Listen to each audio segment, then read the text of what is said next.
উগ্রবাদী হিন্দুদের সংগঠন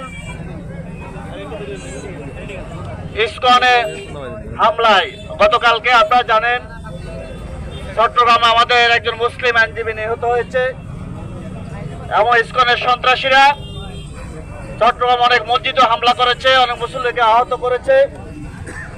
তার প্রতিবাদে বৈষম্য বিরোধী ছাত্র আন্দোলনের এই কবিরহাট উপজেলায় যারা আন্দোলন সংগ্রামে সক্রিয় ছিল, বিশেষ করে অঞ্জন, আরিফ, ইমরান, আবির, জীবনউদ্দিন সহ অনেক যারা আন্দোলন সংগ্রামে সক্রিয় ভূমিকা রেখেছিল, তাদের উদ্যোগে আজকের এই প্রতিবাদ মিছিল এবং সমাবেশ।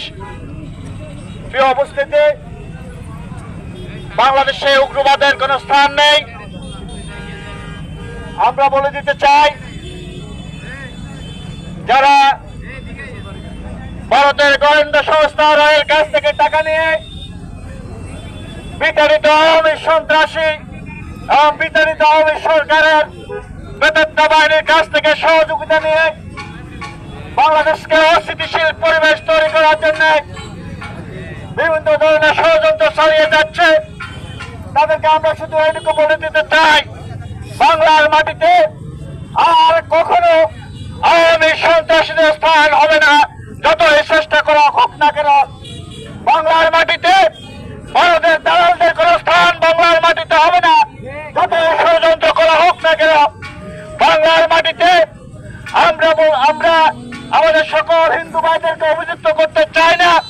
আমরা শুধু ওদেরকে অভিযুক্ত করার কথা বলতে চাই, যারা উগ্রবাদী সংগঠন ইসকনের সাথে জড়িত, যারা ভারতের গোয়েন্দা সংস্থার অনেক টাকা পরিচালিত হয়, যারা বাংলাদেশের বিতাড়িত সরকারের সন্ত্রাসীদের কাছ থেকে টাকা নিয়ে যারা ষড়যন্ত্র চালিয়ে যাচ্ছে, সেই স্তরের সদস্যদের উদ্দেশ্যে বলতে চাই, এটা হিন্দুস্তান নয়, এটা বাংলাদেশ।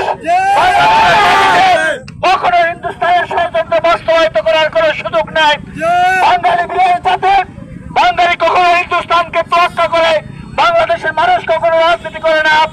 বাংলাদেশের মানুষ 71 সালে রক্ত দিয়েছে, এ দেশ রক্ত দিয়ে স্বাধীন করেছে। আবার সেই ভারতীয় আধিপত্যবাদের হাত থেকে, আধিপত্যবাদী শক্তিদের হাত থেকে, আওয়ামী আধিপত্যবাদী শক্তিদের হাত থেকে জুলাই আগস্ট আন্দোলনে আমাদের প্রায় 1700 ছাত্র জনতা প্রাণ দিয়েছে। 30,000-এর অধিক ছাত্র জনতা পঙ্গু হওয়ার বিনিময়ে আজকে আবার নতুন করে বাংলাদেশের জনগণ স্বাধীনতা পেয়েছে, নতুন রূপে বাংলাদেশকে পেয়েছে। একটি গণতান্ত্রিক পরিবেশ তৈরি হয়েছে, একটি ভারসাম্যপূর্ণ বাংলাদেশ তৈরি হওয়ার পথ আজকে সুগম হয়েছে।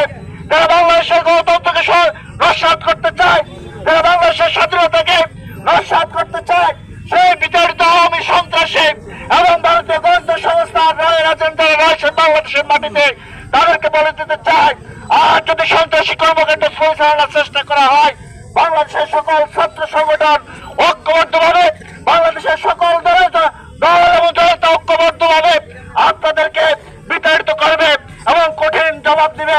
বাংলাদেশের মাটিতে বাংলাদেশের রাজনীতি চলবে, বাংলাদেশের মাটিতে বাংলাদেশের সংবিধান অনুযায়ী কর্মকাণ্ড চলবে। কোন ধরনের হিন্দুস্তানের ষড়যন্ত্র বাংলাদেশের মাটিতে কখনো ষড়যন্ত্র হবে না। আপনারা সকলে ঐক্যবদ্ধ থাকবেন ইনশাআল্লাহ। আমরা বৈষম্যবিরোধী ছাত্র ভাইরা যারা আছেন, আমরা আপনাদের পাশে আছি। 5 তারিখের আগে আন্দোলন সংগ্রামে যেমনি ভাবে ছাত্র জনতা আপনাদেরকে সহযোগিতা করেছে, বিএনপি এবং ছাত্রদের নেতা কর্মীরা আপনাদের পাশে ছিল। আগামী দিনে আপনাদের যে কোনো কর্মকাণ্ডে বিএনপিকে পাশে পাবেন, ছাত্র দলকে পাশে পাবেন, এই আশাবাদ ব্যক্ত করে আমি বক্তব্য শেষ করছি।